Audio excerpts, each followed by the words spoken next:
when looking back along this winding road to the old familiar markers of the mercies I have known. I know it may sound simple, but it's more than a cliche.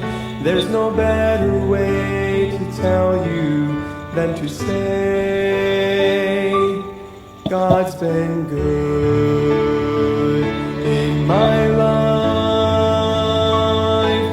I feel blessed beyond my wildest dreams when I go to sleep each night.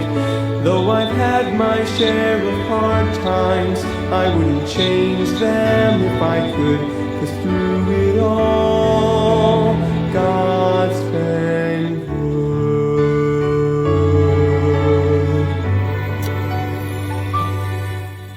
Alright, so magandang gabi po sa bawat isa sa atin. Dito po muli tayo sa ating daily words of encouragement.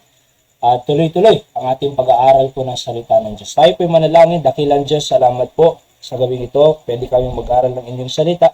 Pagpalain niyo po ang aming matututunan, kayo po ang maluwalhati, Panginoon. Pinupuri ka namin sa lahat ng pagpapala at biyaya niyo po sa aming buhay. Patawad din po, Ama, sa lahat ng kasalanang nagawa. At pagpalain niyo rin po lahat ng nakikinig, saan man sila naroroon, na patuloy na matuto ng inyong salita. Ito po ang aking dalangin sa pangalan po ni Jesus. Amen. Okay.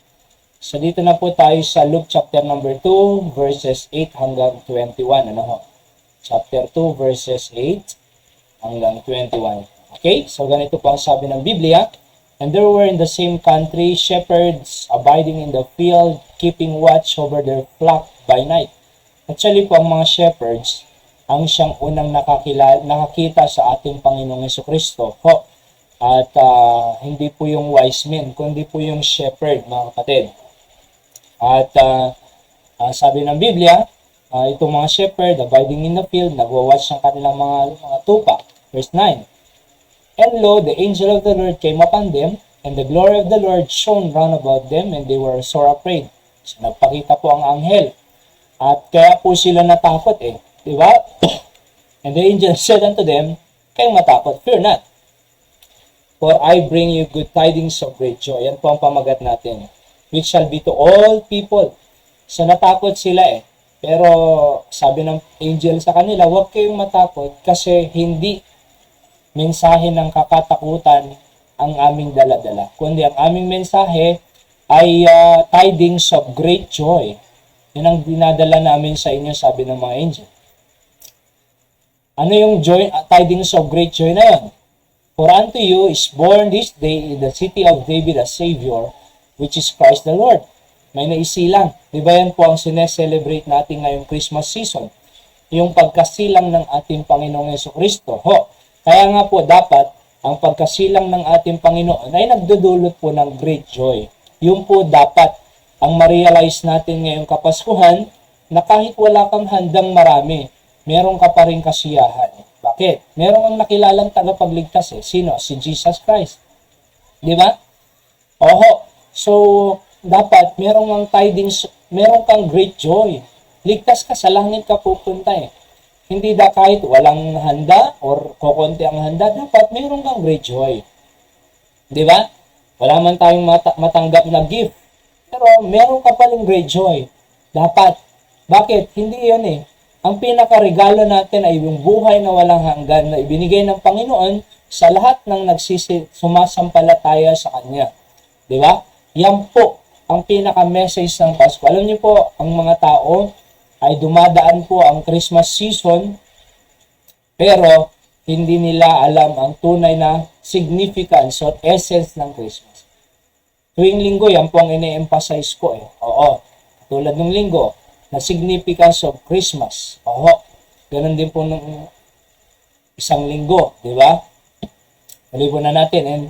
And this shall be a sign unto you, ye shall find the babe wrapped in swaddling clothes, lying in a manger. Nandun siya sa manger.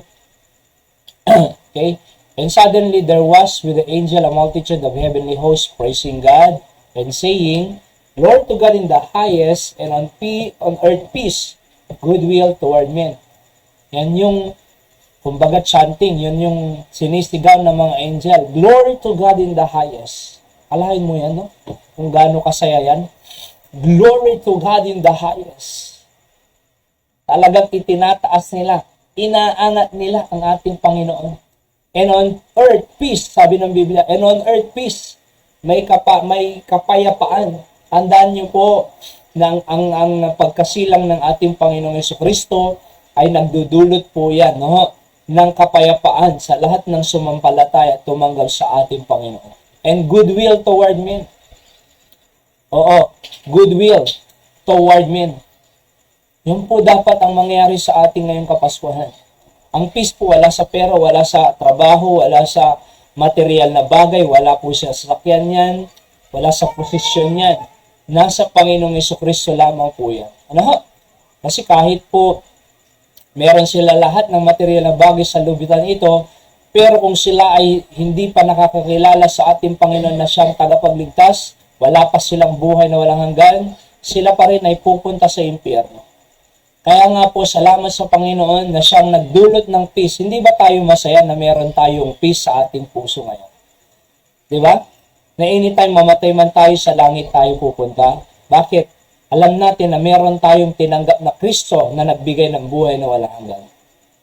Kaligtasan sa impyerno. Yan po. Yung po ang kapayapaan eh. Kahit napakagulo ng mundo, pero payapa tayo. Bakit? Meron tayong Diyos. Mawala man sa atin lahat yan. Material na yan. Pero payapa ka pa rin. Bakit? Meron kang Diyos na tagapagligtas. See? Goodwill toward men. Magkakaroon ka pa ng good na buhay. Yun ang gusto ng Diyos eh. The will of God is for you to be in good situation. Kaya lang naman po napapahamak ang tao kasi sapagkat lumalayo sila sa will of God. Namumuhay sila outside the will of God. They live with the world. They live with the influence of the world. They live with the system of the world. Kaya po, walang good na nangyayari. Napapahamak ang tao. Diba? Nasisira ang katawan niya, nasisira ang future niya, nasisira ang kanyang kinabukasan. Bakit? Wala sa kalooban ng Diyos. Oho, pero kung nasa will tayo ng Diyos, good. Yan po ang gustong idulot ng Panginoon sa atin. 15. And it came to pass, as the angels were gone away from them unto heaven, the shepherds said one to another, Let us now go even unto Bethlehem, and see these things which is come to pass, which the Lord hath made known unto us. Tingnan natin, sabi nila. And they came with haste. Nagmadali pa sila, kapatid. Dapat ganyan tayong Kristyano. Nagmamadali na tignan ng Panginoon. Nagmamadali upang alamin ang kalooban ng Diyos. Nagmamadali upang kunin ang wisdom ng Panginoon through the Word of God. Nagmamadali tayo dapat. Nagmamadali tayong pumunta sa church. Hindi yung nalilate tayo. Nakakaya po sa Panginoon yung nalilate tayo eh. Bakit? Kasi akalain mo yung Diyos ang kamiting mo, ang Diyos ang i-worship mo tapos nalilate.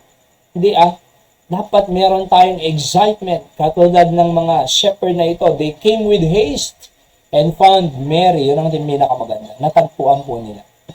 And Joseph and the babe lying in a manger. And when they had seen it, they made known abroad the saying which was told concerning this. Talagang ipinamalita po nila. Yan po yung witnessing, soul winning, evangelism. Binabahagi natin ng Panginoon. Kaya kung ligtas ka ngayong gabi, kapatid, kinakailangang ibahagi mo. Huwag mong ikakahiya ang tagapagligtas. Huwag mong ikakahiya ang nag-bless sa buhay mo. Huwag natin ikakahiya ang nagbago ng buhay natin. Huwag natin ikakahiya yung Diyos na bumubuhay sa atin. Higit sa lahat, Diyos na nagbigay ng buhay na walang hanggan, kapatawaran ng ating kasalanan at kaligtasan ng ating kaluluwa. So concerning tell abroad, kaya po kami nandito sa Kandun eh. Di ba? Why? Because we tell abroad. We distributed gospel tracts, 25,000. More than 650 professions of faith. 30 necrological services. Oho. At marami pang iba house to house. Bakit? Made known abroad. Pamahagi natin. Ay sabi ng Panginoon, I am the way, the truth, the life. No man cometh to the Father but by me. Kung may daan patungo sa langit, makakapunta ang tao sa langit. Ibahagi lang po natin na kailangan nilang magsisi ng kanilang kasalanan, change their mind about their old faith, and believe Jesus Christ alone as their only Savior, because He is the only way going to heaven. And verse number 18, and all they that heard it, nung narinig nila, wondered, and those things were told them by the shepherds. Lain mo namangha sila. May ganyan pala. Minsan, pag nagsasaluinin po kami, evangelism, ay meron palang tunay na tagapagligtas. Pwede palang makatiyak ng langit. Pwede palang magkaroon ng buhay na wala hanggan. Yan po ang essence ng Pasko, kapatid. Sayang ang Christmas kung hindi matitiyak ng tao ang kaligtasan. Kung wala silang matatanggap na buhay na walang hanggan. Mahalaga po, maganda po na mabigyan nyo ng regalo ang mga tao. Pero pinakamagandang ibigay mo na regalo yung buhay na walang hanggan na binibigay ni Kristo. Diba? Kasi kahit meron silang may matanggap na material, kung sa impyerno naman sila pupunta, kawawa rin sila. Diba? Kaya pinakamahalaga po ay yung buhay na walang hanggan. Yan po, nag-wonder sila. Verse number 19. Sorry. And Mary kept all these things and pondered them in their heart, and the shepherds returned. Bumalik sila, glorifying and praising God for all the things that they had seen, heard and seen, as it was told unto them. Dapat ganyan din po ang nangyayari sa atin. Sa tuwing umuwi tayo from church, kapatid, nag-glorify at nag-praise tayo sa Diyos. Bakit? Nakarinig tayo ng mensahe patungkol sa Panginoong Yesus. Nakilala natin siya. Napalapit tayo sa Kanya. Na kapag nakita natin ang Kanyang biyaya, nakita natin ang Kanyang miracle, nakita natin ang Kanyang blessing sa atin. Diba? Ang tao po, akala niya napakalungkot ng buhay kasi wala siyang bahay, malaki, wala siyang sakyan, walang makain na masasarap. Pero akalain mo po, hindi po ganun, hindi po nasusukat ang kasiyahan sa material na bagay. Nasusukat po ang buhay sa pagkakilala sa Panginoon. Gaano tayo ka-close sa Diyos? And 21, and when the 8 days were accomplished for the circumcision of the child, his name was called Jesus, which was so name of the angel before he was conceived in the womb. Jesus means Savior, tagapagligtas. Kaya kinakailangan po ngayong Pasko, ibahagi mo sa kapatid mo, sa pamilya mo, sa misis mo, sa anak mo, sa pinsan mo, sa relatives mo, sa kaibigan mo, na merong tagapagligtas na naisin. May buhay na walang hanggang ngayong Pasko. Diba?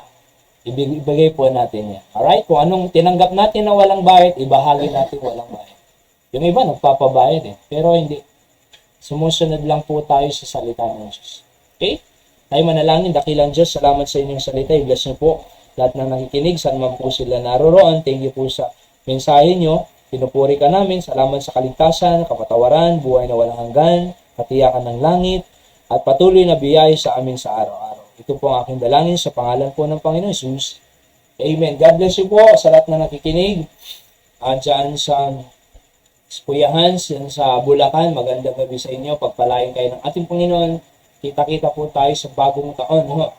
And Kuya Hans, and ganun din po sa Mangaldan, na nanonood dyan. And sa Lucandia, Ilocosur, sa Saudi, Singapore, sa Amerika, sa iba-ibang lugar, live or replay. Pagpalain po kayo ng ating Panginoon. See you po on our next episode.